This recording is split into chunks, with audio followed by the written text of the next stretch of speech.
November 17th, 1944, 3:47 in the morning. Peleliu Island. Private First Class Robert Sullivan pressed his back against jagged coral, feeling the rock bite through his utilities. 22 years old, Boston Irish, 3 months in combat. The M1 Garand in his hands felt useless, slick with sweat and salt water that never dried in the Pacific heat. 3 hours pinned down. 3 hours listening to Sergeant Eddie Miller die 12 feet to his left. Sullivan counted Miller's breaths. Had been counting for the last 40 minutes. 23, 24, 25. Then silence. 8 seconds of nothing. Then another breath weaker than before. The sergeant from Houston was running out of time. Miller had a gut wound. The medical manuals said 90 minutes maximum survival without surgery. But Miller was Texas tough, and apparently Texans died slower than the manuals predicted. 2 hours and 47 minutes now. Still breathing, still bleeding, still dying. 75 yards upslope, a Japanese Type 92 machine gun spoke in 3-round bursts, patient, methodical. The gunner knew the Americans couldn't advance across the exposed coral field behind them, couldn't retreat either. Just had to wait and die. Sullivan's platoon had fired 340 rounds at that cave position. He'd counted every one. Numbers helped him think. Numbers made sense when nothing else did. Every bullet sparked against limestone or disappeared into darkness. Accomplished nothing except waste ammunition and announce their exact position. Lieutenant Jack Morrison, West Point, class of 1942, was on the radio for the third time that night. His voice stayed level professional, but Sullivan heard the edge underneath. Badger 6, this is Charlie 16. Request flamethrower support grid 847-293. We have enemy cave position, 8 wounded, 1 critical. Request immediate support. Static, then the response that Sullivan had learned to dread. Charlie 16 negative. All flame units engaged elsewhere. Earliest ETA dawn, 0600 hours. Morrison set the handset down carefully. Too carefully. Officers weren't supposed to show frustration, but Sullivan saw his hands shake. Dawn was 4 hours away. Miller didn't have 4 hours. Sullivan pulled out his small notebook, the one he'd carried since Boston Navy Yard, where he'd worked quality control before the war. His father, Michael Sullivan, master welder, had taught him to document everything. Measurements mattered. Details mattered. 1/16 of an inch difference meant a weld failed. His father had also told him he wasn't a fighter. That war didn't need thinkers. It needed people willing to die. Bobby Sullivan had believed that, still believed it mostly. He wasn't the best shot in the platoon, wasn't the fastest or strongest, just average in every way that mattered in combat. Except one thing, he paid attention. He noticed patterns, he wrote things down. In his notebook pages filled with observations from 2 months on Peleliu. Casualty rates, ammunition expenditure, time delays for support assets, the mathematics of men dying. One entry stood out, written 5 days ago in handwriting that still shook. Danny Foster burned alive because Japanese can see flamethrower operators from 200 yards. We need better solution. Danny Foster, 19 years old, Kansas farm boy, volunteered for flamethrower duty because someone had to do it. Sullivan had watched Foster approach a cave position on Ridge 200, carrying 65 pounds of fuel tanks on his back, looking like a walking bomb, because that's exactly what he was. The Japanese sniper had known it too. One shot, right fuel tank. Not center mass, which would have been mercy. The bullet punctured the tank, sprayed fuel, created spark. Foster became a torch. 40 seconds of burning. 40 seconds of screaming that echoed across the ridge and inside Sullivan's skull, where it would live forever. The corpsman couldn't reach him. Still in the kill zone. Marines watched Foster die. Some cried. Sullivan vomited. Then wrote in his notebook, trying to turn horror into data, trying to make it mean something. Now Miller was dying the slow way instead of the fast way, and Sullivan's notebook couldn't solve that problem either. The Type 92 fired another burst. Rounds sparked off coral 10 yards away. The gunner was toying with them. Had all night. Had all the ammunition in the world. Americans were trapped. Then Corporal Frank Hayes appeared. Sullivan saw movement in his peripheral vision. Impossibly fast crawl through the kill zone where 3 Marines had already died trying to cross. Hayes moved like he knew exactly where the machine gun's dead angles were, like he'd studied the field of fire and calculated the one path through. He slid into Sullivan's position, barely breathing hard. 24 years old, Georgia accent, welding background, like Sullivan's father. Hayes had been assigned to them 2 days ago, some kind of special weapons detachment. Carried an M1 Garand that looked normal until you looked close. Metal tube beneath the barrel. Canvas straps connecting to a small cylinder on his lower back. The whole rig added maybe 8 pounds to the standard rifle. Nothing like the massive fuel tanks of the M2 Flamethrower. Morrison crawled over, moving carefully to stay below the coral lip. "Hayes, what are you doing here? Where's your squad?" "Got detached, sir. Special assignment." Hayes checked his weapon with practiced efficiency. "Heard you boys had cave problems." Morrison stared at the modified rifle. "What is that?" "Officially M1E1, auxiliary flame projector." Hayes's Georgia drawl made technical terminology sound casual. "We just call it other things." "That's a flamethrower." "Sort of. 8 pounds instead of 65. Doesn't make me look like a target. Range about 45 yards. 3 bursts. 2 seconds each." Hayes adjusted position, checked sight lines to the cave. "Your cave, 75 yards." "Yes." "Good range. You want to see how this works?" Morrison hesitated. West Point had taught him artillery and combined arms and proper coordination of support assets. Nothing about rifle-mounted flame projectors that appeared out of nowhere at 4 in the morning. But Miller was dying and doctrine wasn't saving him. "Show me," Morrison said. Hayes flipped a small selector switch on the M1's receiver. From standard to flame. Simple toggle, easy to miss if you didn't know to look for it. That was the whole point, Sullivan realized. This weapon was designed to be invisible until the moment it fired. Hayes aimed at the cave entrance 75 yards upslope. Controlled breathing, marksman fundamentals. Squeezed the trigger. First came the hiss. Compressed air releasing from the small cartridge in Hayes's weapon system. Loud in the pre-dawn quiet, Sullivan flinched. Then the fire. Not a cone like the M2 Flamethrower. Not a wide spray. A focused stream, tight and precise like a dragon breathing, concentrated flame. The fuel ignited as it left the nozzle, created a burning lance that crossed 75 yards in just over a second. Sullivan counted. Professional at 1.2 seconds from trigger pull to impact. The flame stream hit the cave entrance, dead center, disappeared inside. For half a second, nothing happened. Then orange light bloomed from within the cave. Grew brighter, red, white, temperature spiking as fuel ignited and spread and consumed oxygen. Screaming started. Japanese voices, high-pitched, panic. The Type 92 fired a wild burst round, spraying randomly out of the cave mouth. Nowhere useful. The gunner was firing blind. Hayes calmly fired a second burst. Another 2 seconds. Another stream of flame into the cave. The screaming stopped. Silence except for crackling fire and the sound of limestone cracking from thermal stress. Sharp reports like ice breaking, but from heat instead of cold. 2,000 degrees Fahrenheit turning solid rock into something that wanted to shatter. Total engagement time from first trigger, pull to silence 8 seconds. Sullivan stared. His brain tried to process what he'd just witnessed. 3 hours pinned down. 340 rounds wasted. Miller bleeding out. And this corporal from Georgia with a modified rifle solved the problem in 8 seconds. Morrison stared too, then found his voice. "Where did you get that weapon?" Hayes ejected the spent compressed air cartridge, loaded a fresh one from his belt pouch. Small cylinder size of a CO2 cartridge for a pellet gun. Arrived Pearl Harbor November 12th. Distributed to combat units November 15th. We got 300 for Palelio operations. Classified field testing. Why didn't command tell us about this? Wanted to see if it worked before wide rollout.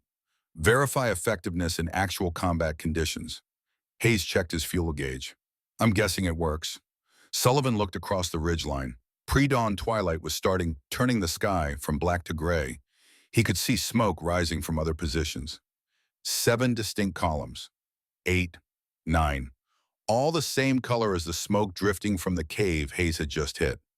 "How many Dragon rifles are out there right now?" Sullivan asked. Hayes smiled at the nickname. "Tonight, maybe 40 or 50 on Palelio. By next week, they're shipping 1,700 more units from the States. Every Marine battalion in the Pacific gets them." The implications hit Sullivan like physical force. If Japanese defenders couldn't identify which Marines carried flame capability, they couldn't prioritize targets. The M2 flamethrower operator was obvious from 200 yards away. Two big fuel tanks, distinctive silhouette, priority target. But this looked like a standard rifleman until the moment fire erupted. No warning, no way to prepare. Every Marine potentially carried dragon fire. Jesus, Sullivan whispered. This changes everything. Yes, sir, it does. Hayes gestured toward the cave. Want to check results?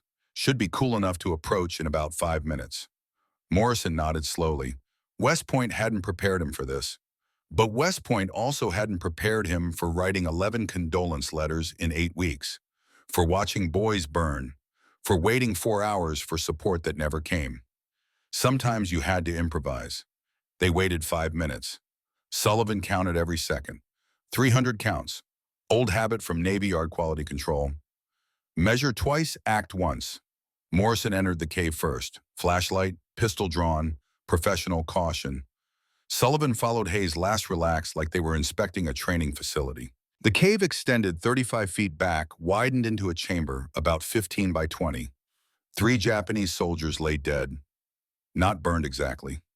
Smoke inhalation. Their bodies were in position suggesting they tried to reach the rear exit but collapsed before making it. The Type 92 machine gun sat on its mount barrel warped from heat. Ammunition had cooked off. Spent casings everywhere. The brass had been hot enough to leave scorch marks on the limestone floor. Sullivan touched the wall, still warm, not burning but warm enough to be uncomfortable. The fuel had adhered to surfaces burned for 8 to 12 seconds before exhausting itself, long enough to superheat the enclosed space, long enough to consume all available oxygen, long enough to create smoke and carbon monoxide and other gases that killed faster than flame. Morrison examined the bodies with professional detachment. Smoke inhalation mostly. Yes, sir, Hayes confirmed. Dragon rifle doesn't throw as much fuel volume as the M2, but in confined spaces like caves it doesn't need to. Smoke does the work. Temperature spikes fast. Oxygen disappears. Anyone sealed inside doesn't have good options. Sullivan wrote in his notebook, weapon effectiveness from oxygen displacement and toxic gas generation in enclosed spaces. More efficient than burning. Also more cruel or more humane depending on how you calculated mercy in combat. They returned to the position, checked on Miller. The sergeant's eyes were open, focused on Hayes and the dragon rifle with dying curiosity. What the hell was that? Miller's voice was barely audible. Hayes knelt beside him. New weapon, Sarge. Rifle-mounted flamethrower. Just cleared your cave problem. Miller smiled, blood on his teeth. Took you boys long enough. The corpsman arrived 30 seconds later. Hospital man second-class Robert Chen Navy medic assigned to Charlie Company. He'd been delayed by the same cave position that Hayes just neutralized. Couldn't reach the wounded through the kill zone. Chen examined Miller's wound and his expression told Sullivan everything. The corpsman didn't say anything. Didn't need to. Miller knew too. 2 hours and 47 minutes was good time for a gut wound. But time was up. Morrison, Miller whispered. I'm here, Ed. Tell Sarah. Tell my wife. Long pause, breathing wet and labored Ed. Tell her I didn't die alone in a cave like Foster. Tell her the boys got me out. Tell her there was a new weapon. Tell her it'll save other boys. Miller looked at Hayes, focused with effort. You save other boys with that thing. Yes, Sergeant. Good. Miller's voice fading. Good. Sergeant Eddie Miller, 28 years old. Houston, Texas, died at 4:31 in the morning. Morrison wrote the time in his log with steady hands. Officers didn't cry in front of enlisted men, but Morrison's hands shook anyway. Sullivan wrote in his notebook, Miller's last words were about saving other Marines, not about himself, not about pain or fear or going home, about other boys who might not have to die waiting for support. That's what leadership looked like. Sullivan also wrote, Dragon Rifle got here 29 minutes too late for Miller. How many other sergeants died waiting for a solution that already existed but wasn't distributed yet? The sun rose over Peleliu at 6:23 in the morning. Sullivan sat on coral outcropping, watching light spread across the island. Black volcanic sand on the beaches, jungle burnt to skeleton trees, ridgelines torn apart by naval bombardment but still full of caves. Still full of Japanese willing to die slowly rather than surrender. This was day 63 of what was supposed to be a 4-day operation. Intelligence had promised light resistance. Intelligence had been catastrophically wrong. Sullivan opened his notebook to a fresh page, started tracking every Dragon rifle engagement he could document through radio traffic and direct observation.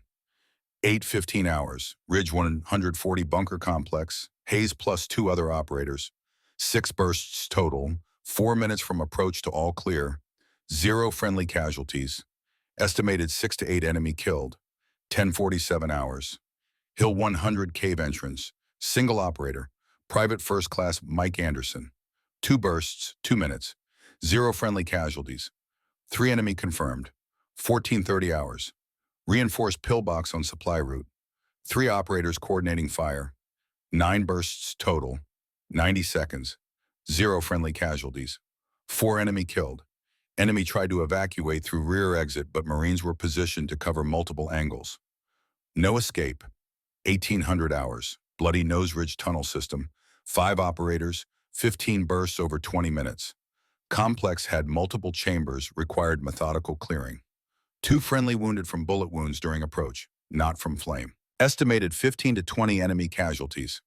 By sunset, Sullivan had documented 14 fortified positions cleared using Dragon rifles. 40 bursts of flame total. 3 Marines wounded. 0 killed. Previous week, using conventional methods, Charlie Company averaged 6 positions cleared per day with 12 casualties per day. New methods showed 233% increase in effectiveness with 75% reduction in casualties. Sullivan showed his notes to Morrison. The lieutenant read in silence. Didn't comment. But at 19:30 hours, Morrison sent a radio message to battalion request, all available, M1, E1 units immediate deployment. Stop weapon system, tactically decisive stop.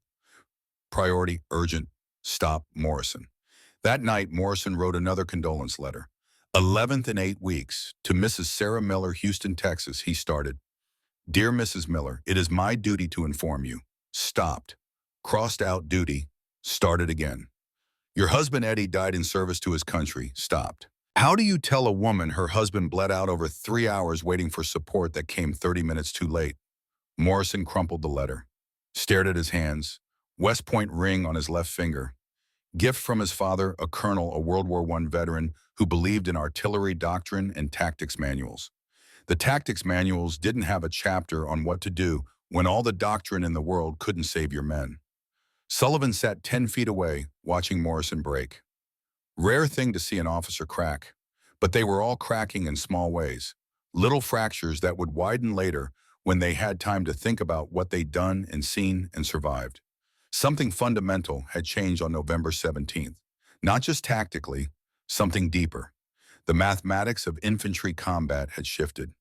Hayes found Sullivan later that night, sat down without asking, started cleaning his Dragon rifle by moonlight. Maintenance ritual Sullivan would learn soon enough. Morrison says, "You're getting one," Hayes said. Statement, not question. Sullivan stopped cleaning his M1. What Dragon rifle? New doctrine. 1 per fire team. You're the most experienced private in your team. Hayes worked carbon buildup out of the projection nozzle with careful precision. Congratulations. Sullivan looked at his Garand. Standard infantry rifle. 9.5 pounds, 8-round end-block clip. Reliable. Simple. Didn't require him to burn people alive. Tomorrow it would have an additional 8 pounds. Additional 48 ounces of fuel. Additional capability to solve problems with fire. I don't know if I can, Sullivan started. Hayes didn't look up from cleaning. You remember Foster? Sullivan nodded. Couldn't speak. Still heard Foster screaming. Miller, another nod. You want to carry their guilt, knowing you could have saved them if you had the right tool, or you want to carry 8 extra pounds? Sullivan didn't answer immediately. Opened his notebook, stared at pages of data, numbers, observations, calculations about men dying. His father's voice in memory, "You're not a fighter, Bobby. You're a thinker." War doesn't need thinkers. It needs people willing to die. But maybe his father was wrong. Maybe war needed both. Needed people who could think precisely and act decisively. Needed people who could use terrible tools carefully. People like Sullivan. He wrote in his notebook, November 18th, 1944, Dragon Rifle Training begins. Operator, PFC Robert Sullivan. Hayes saw the entry, smiled. 0800 hours tomorrow. Bring your Garand and an open mind. That's all you need. Hayes, Sullivan's voice quiet. The screaming from the cave. Japanese soldiers burning. Does it get easier? Hayes stopped cleaning. Long silence. 3 waves crashed on distant beach before he answered. No, it doesn't get easier. You learn to live with it. You remember why you're doing it. Hayes gestured toward the ridge where Miller had died. You remember who you're saving. Hayes stood. But Sullivan, if it ever does get easy, if you start to enjoy it, tell Morrison immediately. Get yourself transferred. Because that's when you stop being a soldier and become something worse. Hayes walked away. Sullivan alone with notebook and rifle and stars. He wrote one more line before trying to sleep. Father said, I'm not a fighter. Maybe he's right. But I can be the tool that helps fighters survive. Across the ridge, smoke still drifted from caves where dragon rifles had burned. The smell would linger for days, sweet and toxic. The smell of innovation and necessity and horror combined. War would never be the same. Neither would Robert Sullivan. November 18th, 1944, 8 o'clock in the morning. Peleliu makeshift training range. 12 Marines stood in a rough line on volcanic sand, each holding a standard M1 Garand. Corporal Frank Hayes walked the line, Georgia accent cutting through humid air, making technical instruction sound like common sense. This isn't complicated, Hayes began. You already know 90% of what you need. It's an M1 Garand. You've fired 10,000 rounds through a Garand. This just adds one more capability. Robert Sullivan stood third from the left, notebook in his cargo pocket, hands steady on his rifle. 22 years old, but feeling older. 3 months of combat aged you in ways that had nothing to do with calendar time. Hayes laid components on a makeshift table constructed from ammunition crates. The morning sun made everything look washed out, overexposed, like a photograph taken with too much light. 4 main parts, Hayes said. Projection nozzle, 4 inches of steel tube mounted parallel to your barrel. Internal diameter 0.35 inches. Precision machined to create focused stream instead of wide spray. This is critical. We're not throwing a cone of flame. We're shooting a stream that travels tight out to 45 yards, then disperses into fireball at maximum range. He held up the second component. Fuel reservoir, 48 ounces, aluminum cylinder, canvas harness. Sits on your lower back below your cartridge belt. 8 pounds when full. Compare that to your rifle at 9.5 pounds. So you're carrying the equivalent weight of 2 rifles. Heavy but manageable. Sullivan calculated automatically. 8 pounds distributed across back and shoulders versus 65 pounds of the M2 flamethrower concentrated on the spine. That was an 87% weight reduction. The mathematics of lethality measured in pounds and ounces. Hayes continued. Trigger mechanism, modified gas valve, selector switch right here on the receiver. Standard or flame. Standard position, your Garand functions normally. Fires 30-06 rounds from an 8-round clip. Flame position, pulling the trigger activates compressed air cartridge instead of firing pin. He held up something the size of a CO2 cartridge. Compressed air. Each cartridge gives you 3 2-second bursts. After 3 bursts, cartridge is exhausted. Takes 15 seconds to swap in a new one. You carry 6 spares in this dedicated pouch. That's 18 total flame bursts before you need resupply. Hayes' voice dropped lower, more serious. 3 ways to kill yourself with this weapon. Pay attention. 1, shoot flame into wind. Blowback can hit you. Always check wind direction before firing. 2, shoot with damaged nozzle. Can burst under pressure. Always inspect nozzle before loading fuel. 3, store in direct sunlight with fuel loaded. Heat expands, fuel can rupture cylinder. Always store in shade or remove cylinder.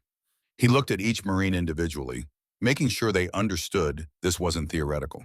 Anyone violates these rules gets dragon rifle taken away and assigned to digging latrines for the rest of deployment. Clear, Corporal. Hayes smiled. Good. Now let's burn something. The firing line was 200 yards from the nearest friendly position. Downrange, Hayes and other Dragon rifle operators had constructed mock bunkers from coral blocks and sandbags. Targets at 30, 35, 40, and 45 yards. First burst always feels strange, Hayes warned. Different recoil than rifle. More push than kick. Stream travels slower than bullet, so lead time is different. You'll feel it. You'll adjust. Sullivan stepped to the firing line. Dragon rifle attached to his M1 felt wrong. The balance was off. Nose heavy. The fuel cylinder on his back pulled at the canvas straps with every movement. Mock bunker at 35 yards. Rectangular opening representing a cave entrance.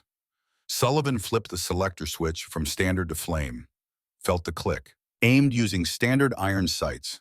Controlled breathing. Marksman fundamentals still applied even when the projectile was fire instead of lead. He squeezed the trigger. The hiss came first. Compressed air releasing. Louder than Sullivan expected, made him flinch slightly, which annoyed him. Professional operators don't flinch.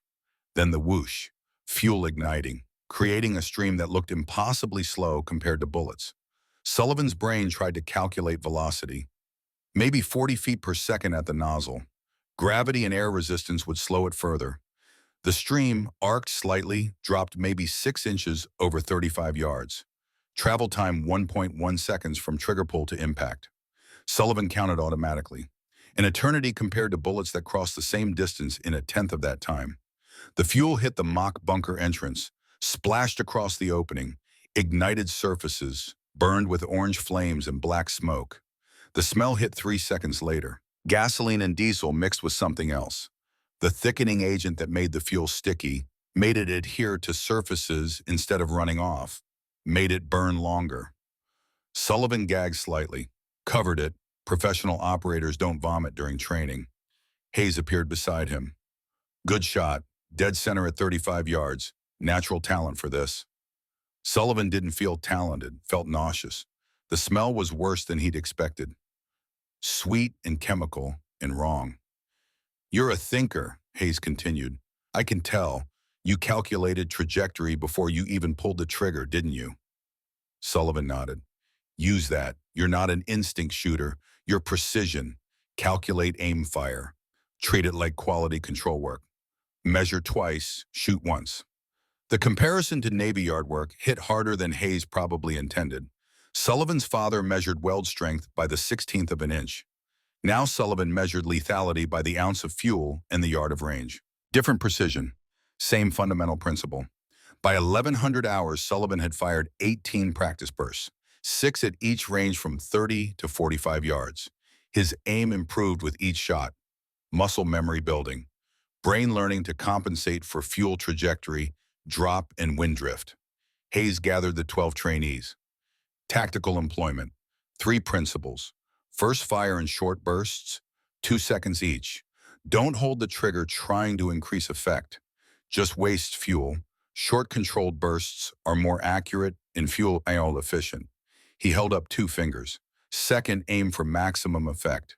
Cave entrances, bunker firing ports, trench sections. Don't spray randomly. Pick targets that matter. 3 fingers. Third, you're still a rifleman first. Dragon rifle is a tool for specific situations. Don't neglect rifle training. Don't forget you're carrying 8 rounds of 30-06 that can save your life when flame isn't appropriate. Hayes paused, looked at each Marine again. One more thing. Unofficial. Personal. The casual tone dropped away. What remained was harder. More honest. You're going to kill people by burning them alive. It's horrible. You'll hear screaming. You'll smell flesh burning. And yes, you'll learn to recognize that smell as distinct from fuel burning. You'll remember it forever. Silence. 12 Marines processing what they'd volunteered for. If anyone here thinks they'll enjoy this, speak up now. I'll have you transferred immediately. No shame, no questions asked. More silence. Private First Class Mike Anderson, the Marine who'd operated Dragon Rifle on Hill 100, raised his hand. Corporal, how do you live with it? The sounds. Hayes's answer came without hesitation. You remember who you're saving. You remember Foster and Miller and all the boys who died waiting for flamethrower support that never came. You remember that every cave you clear fast means Marines don't get pinned down. You remember that hesitation kills your friends. He looked at the volcanic sand under their boots. And at night, when you can't sleep, you write letters home. You help the corpsman with wounded. You do anything that reminds you you're still human. Hayes met Anderson's eyes. But you do the job, because someone has to. The training concluded at noon. Hayes evaluated each operator. Aim test, fuel change speed, emergency procedures, tactical decision-making. Sullivan qualified on all metrics. Hayes wrote in his evaluation log, Sullivan overthinks, which is usually a weakness. But with Dragon Rifle, it's a strength. He'll calculate, precisely shoot, carefully waste minimal fuel. Recommend approval for combat operations. Sullivan wrote in his own notebook, qualified Dragon Rifle operator. November 18th, 1944. God help me. That night, Sullivan couldn't sleep. Lay in his foxhole watching stars that looked the same as Boston stars but existed in a completely different sky. A sky where young men learned to burn other young men alive with technical precision. Hospital man second class Robert Chen crawled into Sullivan's position without asking. The Navy corpsman had treated 43 burn casualties since Peleliu started. Knew something about fire and its effects on human bodies. Can't sleep either, Chen asked. Sullivan shook his head. Chen silent for a moment. Then, I've treated 43 American burn casualties since we landed here, mostly from Japanese flamethrowers and incendiary weapons. You know what they all say? Sullivan waited. Don't let me die like this. Shoot me if you have to. Just don't let me burn. Chen adjusted position, found more comfortable angle against the foxhole wall. Fire is the worst way to and the worst way to kill, but those 43 casualties would have been over 200 without Dragon Rifles clearing positions fast. I know because I saw casualty rates before and after. Sullivan found his voice. Does that make it better, knowing we're efficient at something horrible? No, doesn't make it better, makes it bearable. There's a difference. Chen left Sullivan alone with that distinction. Better versus bearable. The moral mathematics of modern war. Sullivan wrote in his notebook, I'm getting better at burning people. That terrifies me more than being bad at it would.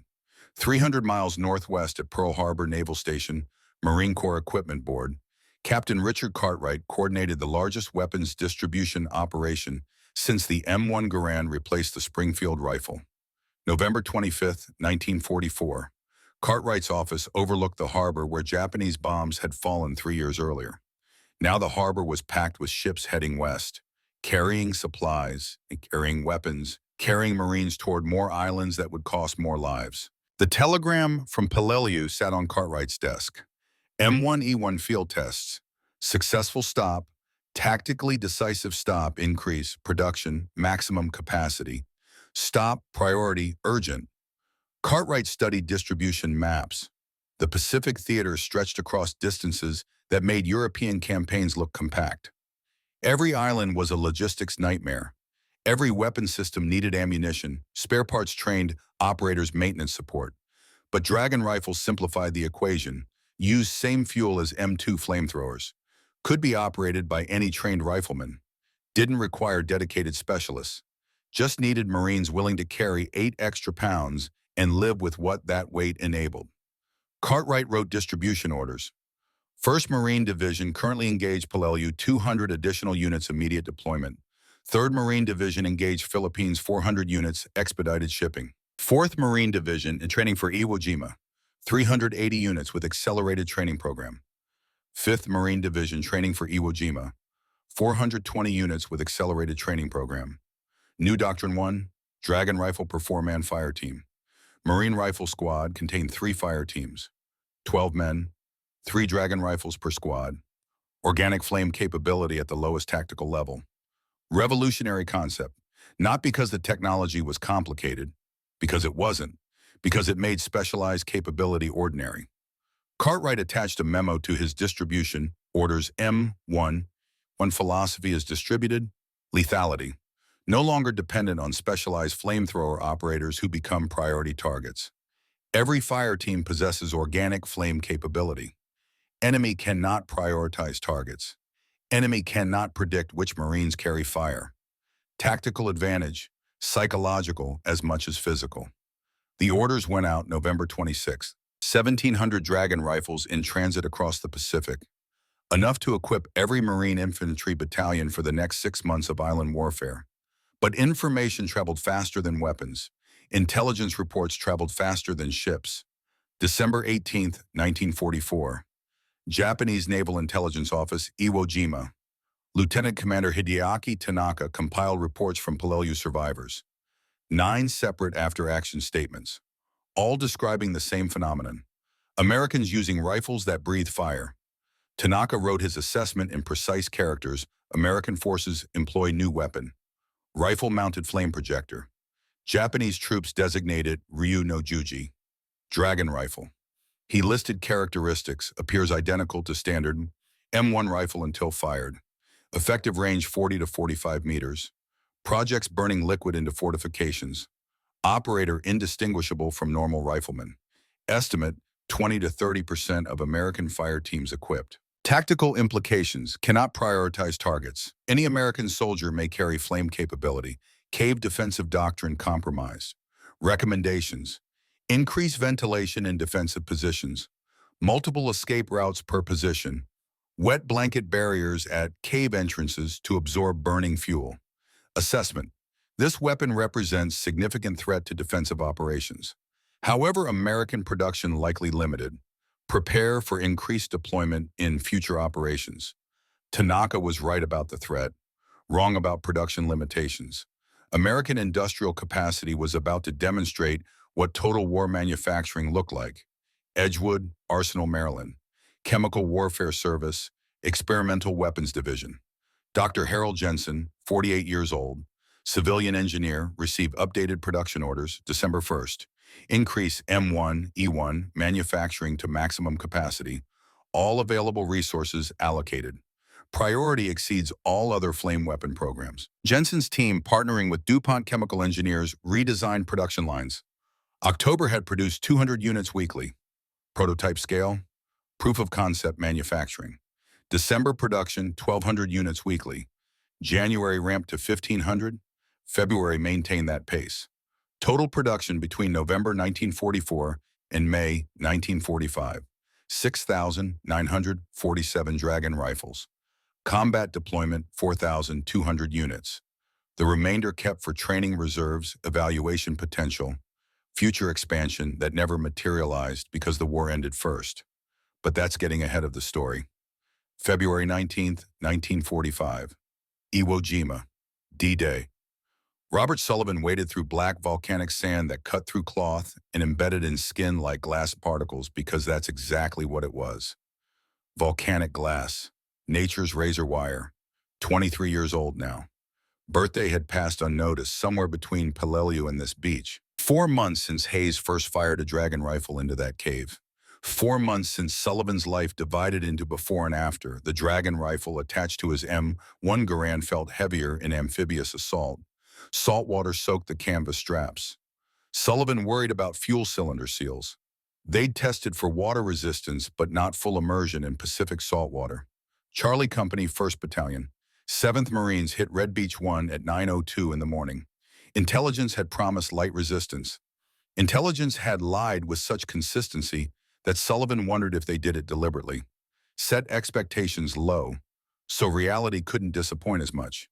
30,000 Marines landed in the first hour. Japanese defenders let them come. Let them pack the beaches.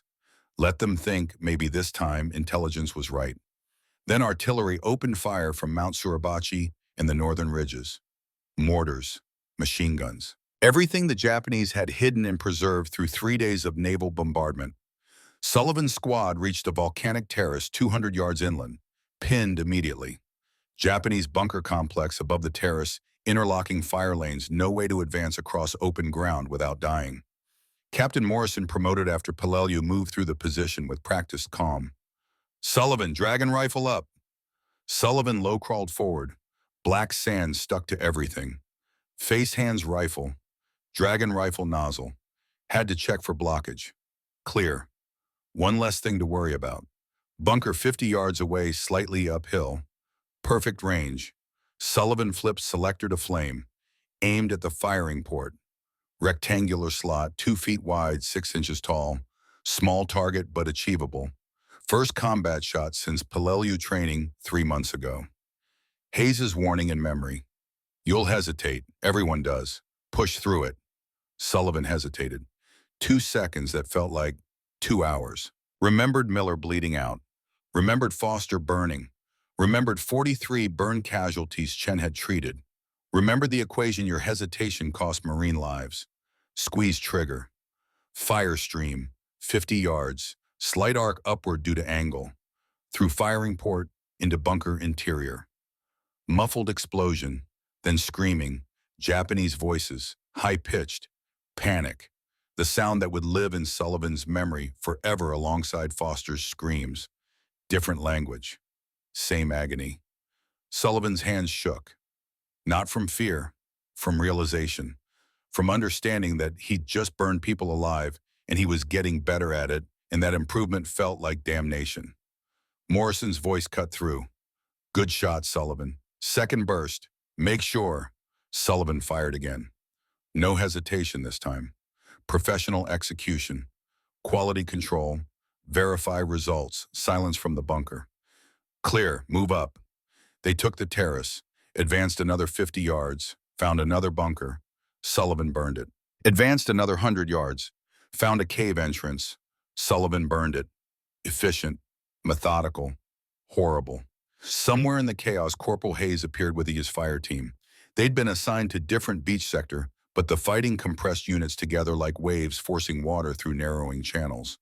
Hayes had his modified Dragon rifle, larger fuel cylinder, 72 ounces instead of 48, slightly longer range. He'd become the unofficial Dragon rifle master, training new operators, refining tactics, pushing the weapon's capabilities. Sullivan watched Hayes coordinate 3 operators for assault on a concrete blockhouse. The structure had survived naval bombardment. Walls 2 feet thick. Steel-reinforced firing ports. Standard weapons were useless against it.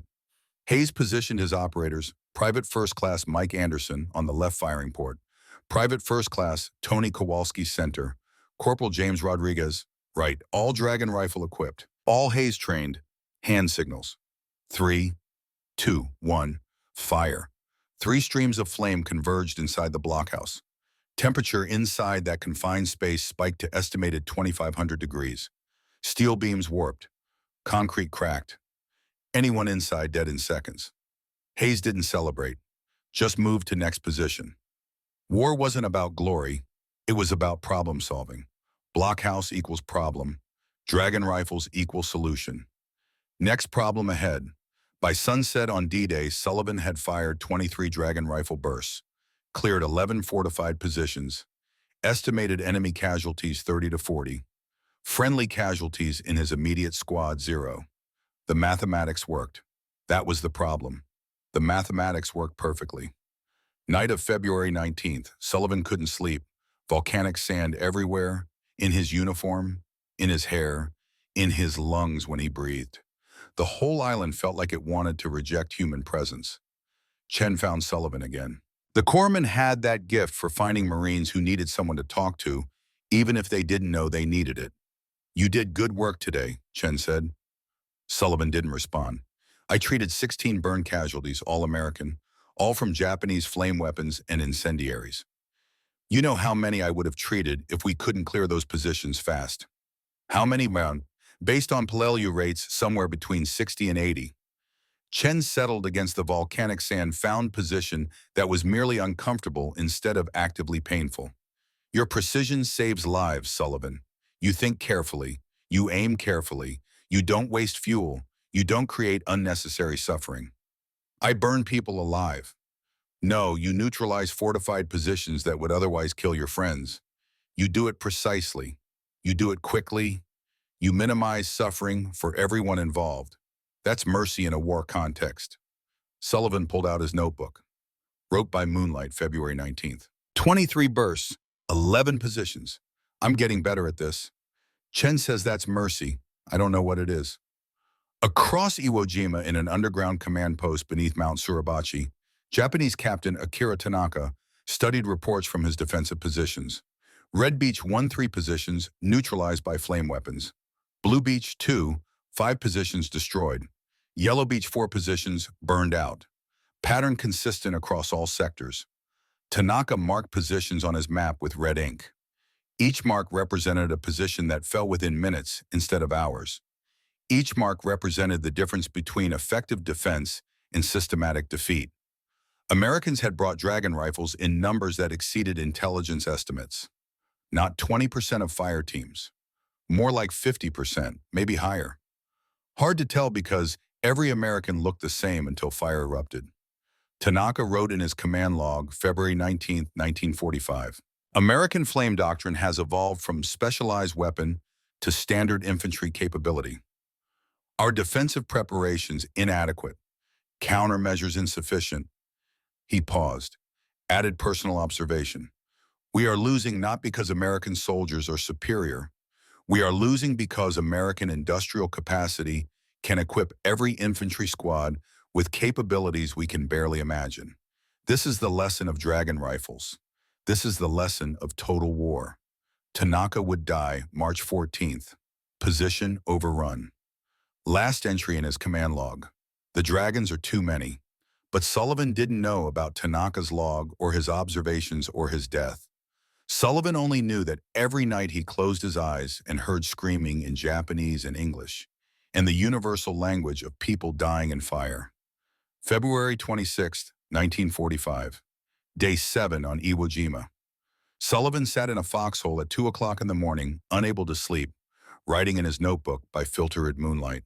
The numbers haunted him more than the memories. Days on Iwo Jima 7, Dragon rifle burst fired 47, positions neutralized 19. Estimated enemy killed 65 to 80. Sound of screaming and memory constant. Sullivan was technically excellent. Captain Morrison said so. Hayes said so. The statistics proved it. He'd become one of the most effective Dragon rifle operators in the battalion. Being good at burning people alive was not an accomplishment he'd ever wanted on his resume. He wrote, "I'm efficient at something horrible." Does efficiency make it better or worse? Chen says better. I don't know. Maybe there's no better or worse. Maybe there's just necessary, and we do necessary things and live with them afterward if we're lucky enough to survive. Sullivan never sent letters home. Tried once. Started. Dear Father, you were right, I'm not a fighter. Stopped because he realized his father was wrong. War needed people who thought precisely and acted carefully. War needed people like Sullivan who could measure death by the ounce in the yard. That realization felt worse than any wound. The operation continued. March crawled forward. Days blurred together. Cave bunker, pillbox, trench. Fire advance, verify, repeat. Sullivan's burst count climbed. 50, 60, 74, 90. March 15th, 1945. Day 25. The day everything changed again. Sullivan's platoon had advanced to the northern end of the island. Terrain here was worse than anywhere else. Volcanic rock formations creating natural fortifications. Japanese had spent months preparing defenses. Every ridge was a fortress. Every cave system connected to 3 others. Charlie Company got orders to take Hill 362A. Intelligence said light resistance. Intelligence was lying again. The hill was honeycomb. 30-plus cave positions, interconnected tunnels, multiple firing angles. Japanese had concentrated remaining forces here for last stand. Sullivan's squad approached from the west. Dragon rifle operators, Sullivan Anderson and a new replacement named Private First Class Danny Walsh, 20 years old. Chicago, trained at Camp Pendleton. This was his first major action with Dragon rifle. They made it halfway up the slope before the counterattack. Japanese infantry poured from concealed positions. Not the usual defensive fighting. Actual attack. Bayonets fixed. Officers with swords. Desperation made physical. Sullivan's squad got cut off, separated from the rest of the platoon by surging Japanese infantry. 11 Marines trapped in a depression between volcanic rock formations. Wounded accumulating. Ammunition running low. Captain Morrison's voice on the Kurdimo, Charlie 2 hold position, reinforcements coming, hold position. But holding wasn't working. Japanese kept coming, not suicidal charges, coordinated squad movements, professional infantry executing proper tactics. These weren't untrained conscripts. These were veterans who'd been saving strength for exactly this moment. Sullivan counted ammunition. 43 rounds left. He'd already burned 3 positions getting to this hill, had 1 compressed air cartridge remaining. 3 bursts, 6 seconds of fire. After that, just rifle and whatever bullets remained. Anderson was out of dragon rifle fuel entirely. Walsh had full load, but his hands were shaking so badly he couldn't aim properly. First combat will do that. Terror makes everything difficult. Sullivan saw the problem clearly. Japanese were flanking their position, using cave system to move unseen. Would emerge behind the trapped squad in maybe 3 minutes. When that happened, 11 Marines would die, unless someone bought them time. Sullivan checked his dragon rifle. 1 cartridge, 3 bursts. He looked at the cave entrance where Japanese kept appearing. 40 yards away. Perfect range. Anderson, Sullivan said, when I move, you suppress that ridgeline. Keep their heads down. What are you doing? Buying time. Sullivan didn't wait for argument. Low crawl toward the cave entrance. 40 yards through volcanic rock and incoming fire. Worst tactical decision he had ever made. Also the only option that kept his squad alive. Halfway there, bullet hit the rock next to his head. Stone fragments cut his cheek. Kept crawling. 30 yards. Another bullet. This one closer. Japanese had spotted him. Were adjusting fire. 20 yards. Close enough. Sullivan flipped selector to flame. Aimed at cave mouth. Japanese infantry were using this cave as transit point. Kept emerging, firing, then falling back inside to reload and let fresh soldiers take their place. Sullivan fired his first burst into the cave during lull between groups. 2 seconds of flame. Deep into the cave system. Heard screaming. Heard chaos. The tunnel acted like flu. Fire and smoke got forced deeper into the connected caves. Affected positions Sullivan couldn't even see. Japanese infantry stopped emerging from that cave. Started evacuating from alternate exits. Sullivan tracked them. Fired second burst at different cave entrance, 50 yards left. Caught 3 soldiers exiting. They went down burning. Horrible. Effective. Necessary. Sullivan still had 1 burst remaining. Saved it. Covering fire for his own retreat. Started crawling back toward his squad. Made it 15 yards before Japanese infantry appeared from yet another hidden position. 5 soldiers, 30 yards away, raising rifles. Sullivan was dead. Knew it with perfect clarity. Wrong position, wrong time. No cover. Dragon rifle empty of fuel. Regular rifle had 8-round clip, but he'd need 5 seconds to flip selector back to standard, and those soldiers wouldn't give him 5 seconds. Then Corporal Hayes appeared. Just materialized from volcanic rock like he'd done on Peleliu. Hayes wasn't part of Charlie Company's sector. Should have been 200 yards south. But war compressed distance, and Hayes had always possessed uncanny ability to be where he was needed. Hayes fired his dragon rifle. 72-ounce cylinder meant he had fuel when Sullivan didn't. Stream of flame across 30 yards. Caught 4 of the 5 Japanese soldiers. They scattered. The survivor ran. Hayes grabbed Sullivan's harness, dragged him behind rock formation. You're either the bravest Marine I've ever seen or the dumbest, Hayes said. I'm not sure which. Sullivan coughed, volcanic dust in his lungs. My squad was dying. Now they're not. Let's keep it that way. Reinforcements arrived 5 minutes later, broke through Japanese lines, rescued Sullivan's trapped squad. 11 Marines extracted, 9 wounded but alive.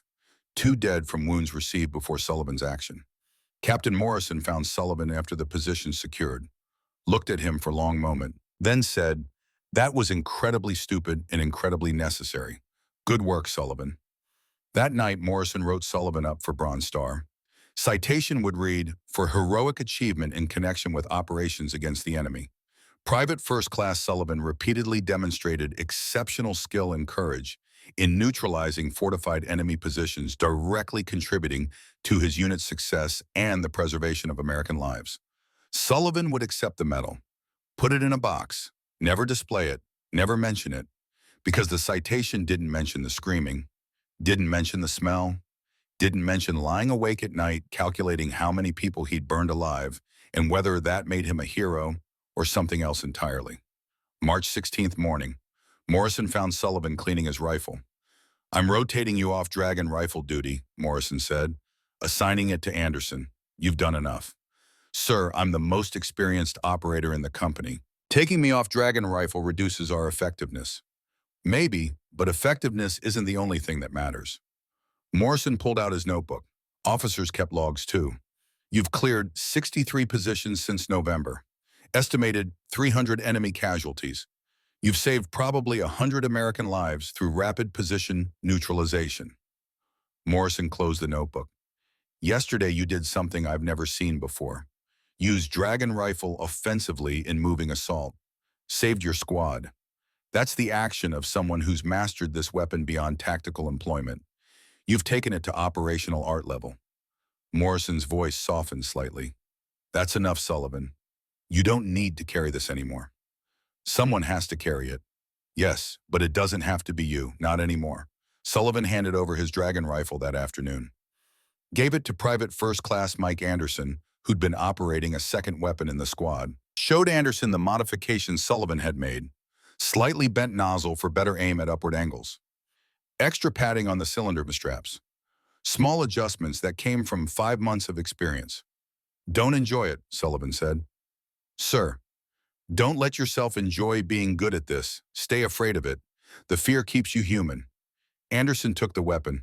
Sullivan kept his standard M1 Garand, 8-pound rifle instead of 16-pound rifle flamethrower combination. Felt light. Felt wrong. Like he'd lost a limb. That night, Sullivan wrote in his notebook for the last time about Dragon Rifles, March 16, 1945. No longer operator. Total engagements, 137 bursts, 63 positions, estimated 300 enemy casualties. 0 friendly casualties in positions I cleared. Mission accomplished. Costs still calculating. He never wrote about Dragon Rifles again. Iwo Jima secured March 26. 36 days of combat.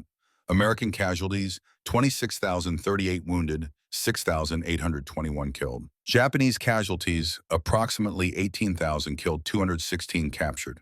Dragon Rifles cleared an estimated 847 fortified positions. Casualty rates in units equipped with Dragon Rifles averaged 11%. Units without averaged 19%. The mathematics proved effectiveness. The mathematics couldn't measure cost. Sullivan survived Iwo Jima, shipped to Okinawa April 1st. The island looked different. Actual vegetation. Trees that weren't burned skeletons. Almost peaceful until the fighting started. Sullivan carried standard M1 Garand, no Dragon Rifle. Anderson had that burden now. Sullivan was just rifleman. Regular infantry. No special capability. No fire. Felt like relief. Felt like cowardice. Probably both. Okinawa operation lasted 82 days, April through June. Bloodiest campaign in Pacific. American casualties, 49,151. Wounded, 12,520 killed. Japanese casualties, approximately 110,000. Killed 7,400 captured. Okinawan civilian casualties estimated 40,000 to 150,000. Dragon Rifles cleared over 2,000 fortified positions. The weapon had become standard issue. Every Marine rifle company carried them. Every squad had at least one operator. Innovation that started with 300 units on Peleliu had proliferated to over 4,000 deployed weapons. Secret field test had become standard doctrine. Sullivan watched from distance. Saw other operators burn caves and bunkers and pillboxes. Saw the efficiency. Saw the cost on operators' faces. Recognized the look. Same one he'd worn for 5 months. August 15th, 1945. Japan surrendered. August 16th, Marine Corps Equipment Command issued orders. All M1E1 auxiliary flame projectors will be turned in immediately for storage or destruction. Operators will sign non-disclosure agreements. Discussion of weapon system remains classified, secret per War Department directive. Sullivan signed without reading carefully. Didn't matter, had no intention of talking about Dragon Rifles anyway. What would he say? I burned 300 people alive with technical precision. I became excellent at causing suffering. I saved American lives by being efficient at killing, all true. None of them things you say at Thanksgiving dinner. Robert Sullivan returned to Boston in December 1945. His father met him at the train station. Michael Sullivan, master welder, looked older. War years had aged everyone, combatants and civilians alike. They shook hands. Boston Irish didn't hug even after war. You look different, his father said. Everyone looks different after. They drove home in silence. Sullivan watched familiar streets pass. Same buildings, same neighborhoods. Everything unchanged, everything completely different. His father tried once. What did you do over there in the war? Sullivan thought about how to answer, thought about cave entrances and bunker firing ports and the smell of burning fuel and burning flesh. Thought about the screaming, always the screaming. Infantry work, Sullivan said. Standard Marine Corps duties. His father didn't push. Maybe he understood that some questions didn't have answers you could speak aloud. Sullivan got job at Charlestown Navy Yard, back in quality control, checking welds, measuring tolerances. Same work as before the war. But his hands shook sometimes. When the welding torches lit, when the orange flame appeared, when the smell of burning metal carried on the breeze. One day in February 1946, Sullivan stood at inspection station watching welder work on destroyer hull section. The torch ignited. Orange flame, that chemical smell. Sullivan's hands started shaking. The welder noticed.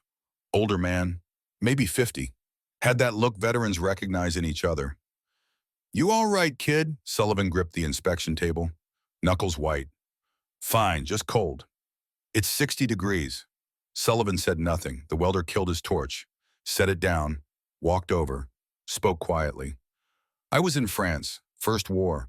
Gas attacks, can't stand chemical smells anymore. Wife thinks I'm crazy because I won't use cleaning products. But when I smell chlorine, I'm back in trench watching boys drown on dry land. He looked at Sullivan. You don't have to tell me what you saw, but I see you seeing something when torch lights. We've all got our things, the things we can't forget. Does it get better? Sullivan asked. Not better, different. You learn to live around it, like working around bad weld. Can't fix it, but you can reinforce other areas to compensate. The welder picked up his torch. You need break, take break, no shame. Job will be here when you get back. Sullivan took break, sat outside for 20 minutes, counted to 1,000. Old habit. Numbers helped. Came back, finished his shift. Next day was easier. Not easy, just easier. That became pattern. Some days welding flames were just flames. Other days they were dragon rifle fire in cave entrances and screaming in Japanese. Sullivan learned to tell which kind of day it was, learned to take breaks on bad days, learned to live around the damage. He never married, dated a few women. Couldn't explain why he woke up screaming sometimes. Couldn't explain why he avoided barbecues and bonfires and anywhere fire existed for reasons other than industrial necessity. One woman in 1951, Sarah, worked as secretary at Navy Yard. Kind, patient, liked Sullivan despite his strangeness. They dated for 8 months. One summer evening, she invited him to beach bonfire with friends. Sullivan said yes, trying to be normal, trying to move past. The bonfire was large, driftwood stacked high, flames reaching 10 feet, people laughing, drinking beer, being young and alive and uncomplicated. Sullivan lasted 5 minutes. Smell of burning wood too close to burning fuel. Sound of crackling fire too close to screaming. Had to leave. Walked away without explanation. Sarah found him an hour later, sitting on jetty half-mile away, looking at ocean. Bobby, what's wrong? Can't do fires, sorry. Why not? Sullivan struggled for explanation that wasn't classified. War thing. Can't explain. Just can't do fires. Sarah sat beside him. Okay, we don't do fires. Plenty of other things we can do. But it wasn't just fires. It was also sudden noises, crowds, enclosed spaces sometimes. Sullivan was broken in ways he couldn't articulate and couldn't fix, and eventually Sarah realized she couldn't fix either. They broke up October 1951. Amicable, sad, inevitable. Sullivan stopped dating after that. Easier to be alone than explain wounds that had no visible scars. He kept his notebook from the war, all his measurements and calculations and observations. Kept it in a lockbox in his closet. Never looked at it, but couldn't throw it away either. The Bronze Star went in the same box, the citation that praised his heroic achievement, the medal that recognized effectiveness at something horrible. Sullivan lived quietly, worked 34 years at the Navy Yard, became senior quality control inspector. Good at his job, precise, thorough, fair. Men respected him even if they didn't know him. He had few friends, mostly kept to himself, lived in small apartment in Charlestown, read books, listened to radio, then television, followed Red Sox, normal life except for the parts that weren't normal. Sometimes he saw news about Pacific War, documentaries on television, articles in newspapers. Never mentioned dragon rifles. Always talked about flamethrowers as specialized weapons operated by dedicated soldiers. Sullivan wondered if other operators saw same discrepancy, wondered if they also sat in quiet apartments thinking about secret they'd kept for decades, wondered if any of them talked despite classification. Probably not. Most operators were like Sullivan, good at following orders, better at staying silent. Sullivan retired 1979, 57 years old. Pension adequate. Savings modest but sufficient. Retirement stretched ahead like empty terrain. He'd imagined retirement would be relaxing, discovered it was actually boring. Too much time to think, too much quiet for memories to fill. Started doing crossword puzzles, read more books, volunteered at local library shelving returns. Small ways to fill hours. Small ways to stay occupied enough that memories couldn't completely take over. One day in 1983, Sullivan saw a newspaper article. Small piece. Back pages. Headline, Classified WW2 Documents Declassified. Article mentioned systematic review of aging military documents. Various weapons programs and tactical systems classified during war now being released after 38 years. Names were listed, among them, M1E1 Auxiliary Flame Projector. Dragon rifles were declassified. Sullivan read article 3 times. Felt strange. Weapon he'd carried for 5 months. Weapon that had defined his war experience. Weapon he'd never been allowed to discuss. Now officially okay to talk about, except Sullivan still didn't talk about it. Classification lifted. But silence had become habit. Habit had become protection. Some weights you carry so long they become part of your skeleton. Removing them would mean relearning how to stand. Sullivan cut out article. Put it in lockbox with notebook and metal. Evidence that weapon had been real. That his memories weren't invented. That silence had been required, not chosen. Though eventually chosen became requirement, became permanent. Sullivan died March 1998, 76 years old, heart attack, collapsed at home.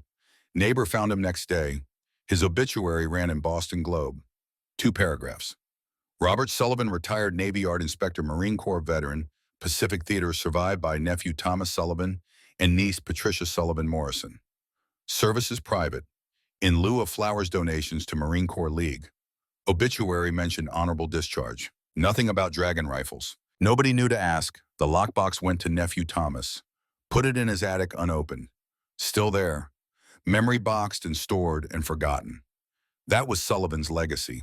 Quiet, unspoken, classified for 38 years, then voluntarily silent for 15 more. But there were 4,200 dragon rifle operators, all with similar stories, all bound by classification orders that became personal reluctance, that became permanent silence.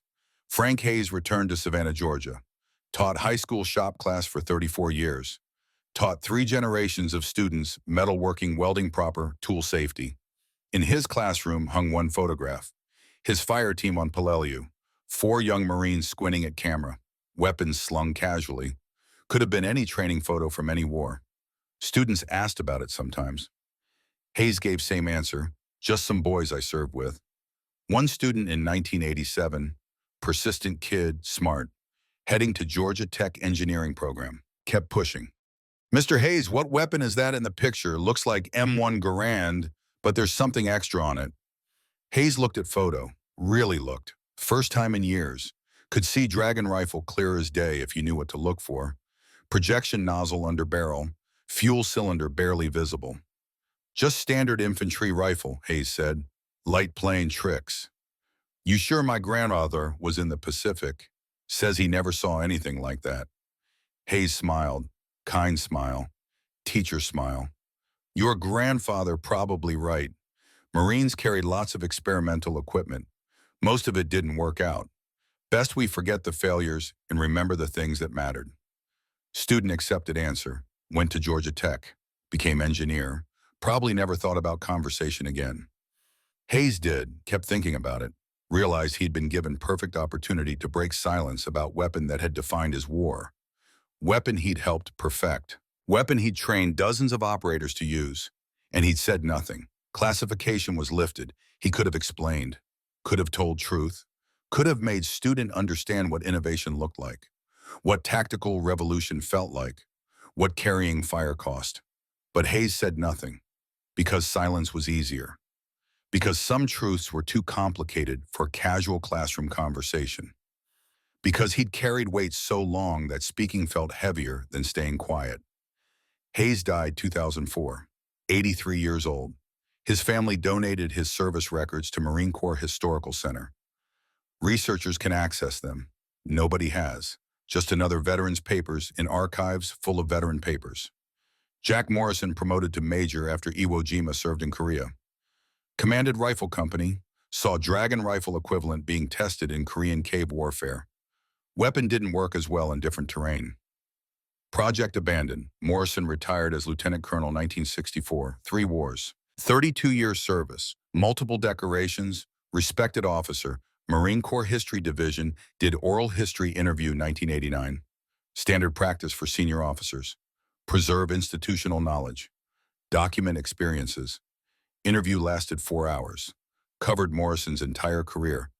Training at West Point, Peleliu, Iwo Jima, Korea, Cold War assignments. Post-war doctrine development.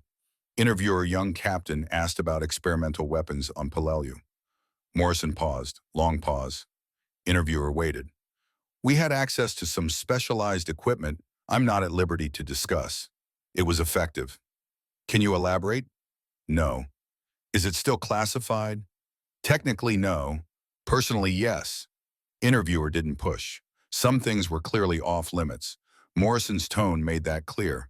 Morrison's complete oral history runs 127 pages.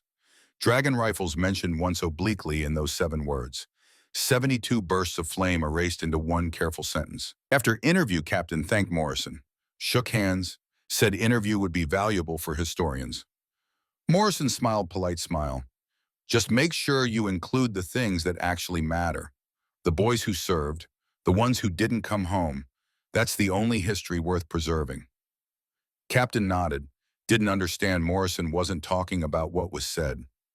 Was talking about what couldn't be said, about operators who died silent, about effectiveness measured in lives saved and costs paid and memories carried until death. Morrison died 2003, never violated classification oath, never spoke publicly about weapon that changed Pacific warfare, took weight to grave like Sullivan, like Hayes, like thousands of others. Dr. Harold Jensen, civilian engineer at Edgewood Arsenal, continued flame weapon development through 1967, worked on improved flamethrowers, napalm refinement, other classified projects, published 14 technical papers on combustion engineering. None mentioned Dragon rifles, talked about fuel chemistry, ignition systems, pressure dynamics, all the science without any of the application. One paper in 1961 came close, titled Distributed Lethality, Theoretical Framework for Democratizing Specialized Military Capabilities. Abstract discussed concept of giving every infantry soldier capabilities previously restricted to specialists. Used examples like rifle-mounted grenade launchers and squad automatic weapons. Never mentioned Dragon rifles specifically, but paper was clearly inspired by them. Anyone who knew could see it, but almost nobody knew. Paper was published in obscure military engineering journal, read by maybe 200 people, cited by 3 subsequent papers, then forgotten. Jensen died 1994, left behind notebooks and technical drawings that remain classified to this day.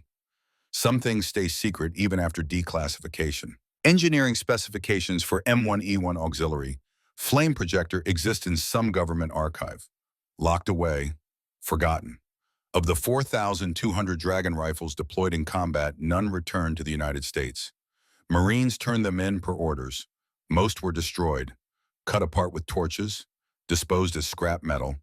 Symbolic and practical. Remove evidence. Eliminate memory. 3 units survived, manufactured specifically for historical preservation. Never saw combat. National Museum of the Marine Corps at Quantico has one. Display case labeled Experimental Infantry Weapons 1942 to 1945. 3 weapons total. Dragon rifle sits between experimental night vision scope and acoustic detection device. No explanation, no context, no placard describing what it did or why it mattered. Just metal and wood and canvas straps behind glass. Museum curator in 2015 tried to create better documentation. Researched Dragon rifle. Found declassified documents. Found production records. Found after-action reports. Tried to find veterans. Posted notices in Marine Corps publications. Contacted veteran organizations. Searched for operators. Found none willing to talk. Some were dead. Others didn't respond. Few who responded said same thing. I don't discuss that weapon. Curator eventually gave up. Wrote basic placard, M1E1 flame projector. Experimental weapon system tested in Pacific Theater, 1944 to 1945. Combined standard rifle with auxiliary flame capability. Limited production and deployment. True, incomplete, safe. U.S. Army Ordnance Museum at Aberdeen. Proving Ground has another Dragon rifle. Similar display, similar lack of context. Weapon sits encased with other experimental systems from same era. Most visitors walk past without noticing. Smithsonian National Museum of American History holds third in storage collections, never displayed publicly.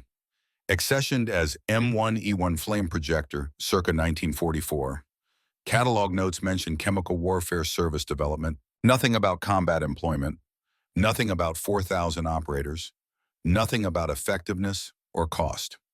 Museum researcher in 2008 proposed Dragon rifle exhibit, part of larger exhibition on military innovation. Wanted to showcase how warfare evolves through technological adaptation. Proposal got rejected.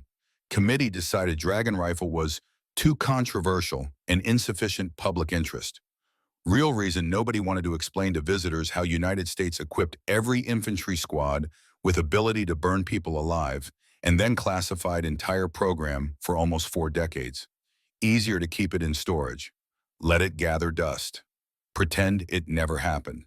3 physical artifacts, 4,200 veterans bound to silence. Classified secret for 38 years. Voluntarily silent for decades after. Why official explanation in 1945, tactical surprise preservation, diplomatic considerations, operational security. Real reasons were more complicated. May 15, 1945. Washington, D.C. War Department. Colonel Thomas Henderson, Chemical Warfare Service Liaison to Secretary of War, submitted classified memorandum. Subject M1E1 Auxiliary Flame Projector. Post-war classification recommendations. Henderson wrote, M1E1 program represents significant tactical innovation. However, several factors recommend continued classification after hostilities cease. First, international law regarding flame weapons remains ambiguous. While not explicitly prohibited by Geneva Conventions, flame weapons occupy moral gray area.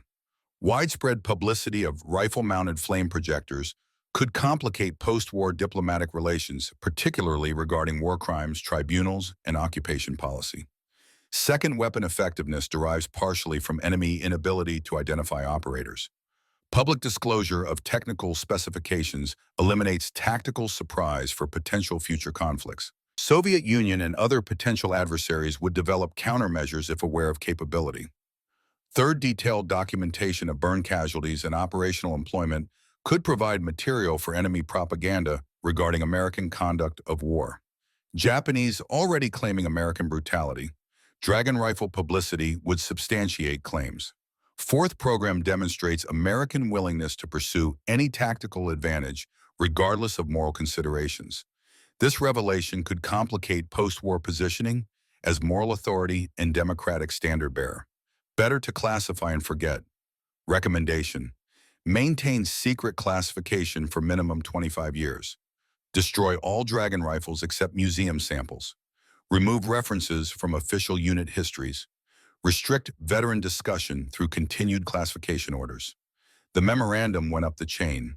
Secretary of War Henry Stimson read it June 2, 1945. Approved June 3. Dragon rifles would be classified secret, would remain classified until systematic review in 1983. But classification was only part of silence. August 16, 1945, Marine Corps Equipment Command issued orders. All M1E1 auxiliary flame projectors will be turned in immediately for storage or destruction. Operators will sign non-disclosure agreements. Discussion of weapon system remains classified, secret per War Department directive. 4,200 operators signed agreements. Promised not to discuss weapon system employment methods, combat results. Violation would result in court-martial fines, imprisonment. Most operators signed without hesitation. Weren't planning to discuss it anyway. What would they say? How would they explain? Some operators felt relief. Classification gave them excuse for silence. They wanted anyway. Couldn't talk about Dragon rifles because orders said so. Not because memories were too heavy, or guilt too complicated, or moral calculus too unresolved. Classification became permission to stay silent about things they wanted silent anyway. Sullivan signed, Hayes signed, Morrison signed, Anderson signed. 4,200 signatures, 4,200 agreements to forget officially what they'd remember personally forever. The weapons went away. The memories didn't. Between November 1944 and August 1945, Dragon rifles cleared an estimated 2,847 fortified positions across Peleliu, Iwo Jima, and Okinawa. Estimated enemy casualties, 8,000 to 11,000. These numbers represent positions that previously required extensive support assets and resulted in significantly higher Marine casualties. Marine infantry units equipped with Dragon rifles suffered 11% casualty rates in cave warfare operations. Units without Dragon rifles suffered 19% casualty rates. That 8% difference represents approximately 1,200 Marines who survived the Pacific War instead of dying in cave assaults. 1,200 fathers who saw children born. 1,200 men who built houses, started businesses, taught school, lived full lives because compact flame projector gave them tactical options that previously didn't exist. That's the cold mathematics. The warm truth is more complicated. Those 1,200 survivors included men like Sullivan, who never fully came home despite physically returning. Men who lived with nightmares. Men who avoided fire for the rest of their lives. Men who saved their friends by burning strangers and carried that weight until death. Was it worth it? Do the 1,200 saved lives justify psychological cost to 4,200 operators? Do ends justify means when means involve burning people alive with industrial efficiency? These questions have no comfortable answers. Just competing calculations about whose suffering matters more and under what circumstances, and whether survival justifies everything or nothing or something in between. In 1983, systematic declassification review reached Dragon rifle documents. 38-year classification lifted. Program moved from secret to unclassified. No press release. No announcement. Just paperwork filed in National Archives. Available to researchers who knew what to look for and cared enough to look. Few did. World War II was ancient history by 1983. Veterans were elderly or dead. Public attention focused elsewhere. Dragon rifles remained obscure despite declassification. Several military historians expressed surprise when they discovered weapons' existence. Marine Corps had never publicly acknowledged it. No war correspondents photographed it in action. Most operations occurred in small unit engagements that attracted little press coverage. Weapon had been deliberately erased from official history. Declassification restored documents, but couldn't restore memory or recognition or public understanding. One historian in 1987 tried writing an article about Dragon rifles, contacted veteran organizations, found several operators willing to confirm they'd used weapon, none willing to discuss in detail. Typical response: yes, I operated that weapon system. No, I don't wish to elaborate. Please respect my privacy. Historian eventually abandoned project. Couldn't write comprehensive article with no first-hand accounts. Couldn't understand weapons impact without operator perspective. Published short piece in Military History Journal. Focused on technical specifications and production numbers. Mentioned combat employment briefly. No human element. No cost assessment. No moral complexity. Article was read by maybe 500 people. Cited by 2 subsequent papers. then forgotten again. Dragon rifles remained obscure, not because of classification anymore, because of voluntary silence that outlasted official secrecy. In 2008, U.S. Army experimented with rifle-mounted incendiary devices for urban combat in Iraq. Concepts similar to Dragon Rifle give every infantry squad organic flame capability for clearing fortified buildings. Development halted after preliminary testing. Concerns about international law, public perception, diplomatic complications. Same issues that classified Dragon rifles in 1945. History repeating, same tactical logic, same moral questions, same decision to abandon rather than confront. Some technologies are too effective for comfort. Some capabilities raise questions. Military organizations prefer not to answer publicly. Project Officer in 2008 found declassified Dragon rifle documents during research. Read after-action reports. Saw effectiveness, saw casualty reduction, saw tactical revolution. Also found Henderson's 1945 memo recommending classification. Diplomatic complications, moral gray areas, propaganda concerns. Realized same concerns applied in 2008. Iraq War was already controversial. American brutality claims were constant. Rifle-mounted incendiary devices would provide perfect propaganda material. Better to classify. Forget. Pretend it never happened. Again, some lessons get learned, some get deliberately forgotten, some get classified and buried, and rediscovered and buried again. Dragon rifles were real. 4,200 operators were real. 2,847 cleared positions were real. 8,000 to 11,000 enemy casualties were real. 1,200 American lives saved were real. So all of it happened, none of it was discussed. That's the legacy. Robert Sullivan died 1998, never having spoken publicly about Dragon rifles. Frank Hayes died 2004, never having explained what weapon he carried. Jack Morrison died 2003, never having elaborated beyond 7 careful words. They honored classification oaths. They kept the secret. They carried memories silently until death released them from obligation. The last known Dragon rifle operator died in January 2019, name withheld at family request. He was 94 years old, had never told his children what weapon he carried, never explained his nightmares, never violated classification even decades after it was lifted. His daughter found old photograph after his death. Her father as young Marine, standing with 3 other soldiers, holding rifle with something attached underneath barrel. She posted photo on social media, asked if anyone knew what the attachment was. Got hundreds of responses. Most said probably just weird angle or shadow. Few suggested maybe experimental weapon system. One response came from a retired Marine Corps historian. Said that's M1 IE-1 flame projector.